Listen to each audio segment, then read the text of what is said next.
Good morning again from Grand Junction this wonderful Monday morning. You might wonder why I come up here and do this video stuff.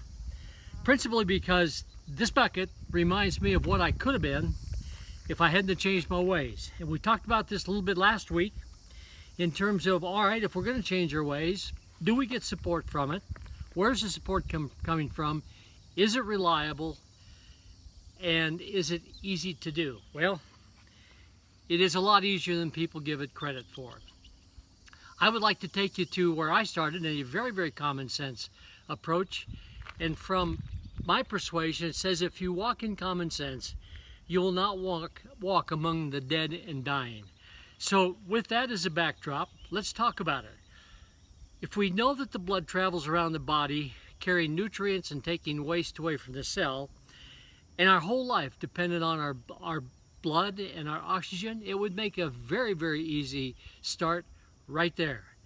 So if we have to maintain a pH of somewhere between 7.3 and 7.45, and the system that monitors that pH is your skeletal system, it would make sense to make sure that the blood was clean. And those are done through certain principles. One would make an easy suggestion would be to simply put less junk in your blood. Foods that have no nutritional value, get them out of your system because all they'll do is drag you down. With that as a backdrop, again, hate these backdrops, but they're usable. Would it not make sense to clean the liver every day, by the hour? If that's where our wonderful energy level is really going to start from, is by taking the liver, cleaning it, making sure that it's functioning, and then our digestive tract, which you'll learn in the coming weeks, has its own brain, and it communicates with the brain between our ears, and actually it has more to say than the brain between our ears. So as we work through this, to clean the blood, that then therefore cleans the tissues, and we all know that healing takes place once you have something that's clean.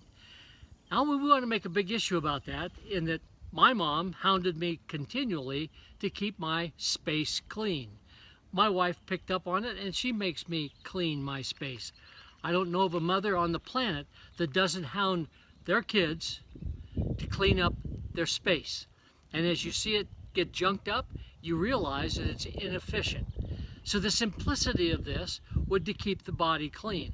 And once you've got it clean and you have a schedule, and you can see results from that, then it's much easier to do.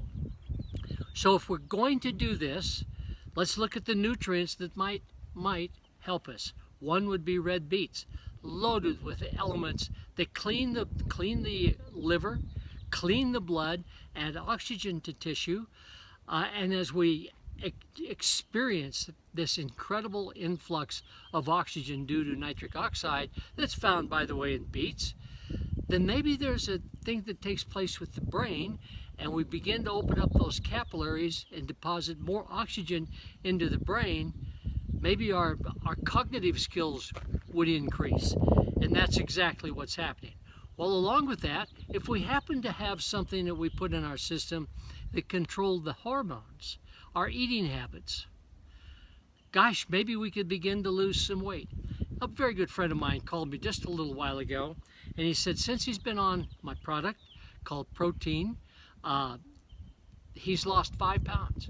This fellow played with the New York Giants. You'll hear more from him, but he says his energy level is up, his eating less, and what we need to do is figure out a way to convert all of this energy we call fat back into ATP. That's the story of today. I want to carry this on, and we're going to expand on this every week throughout the summer. Follow us, please.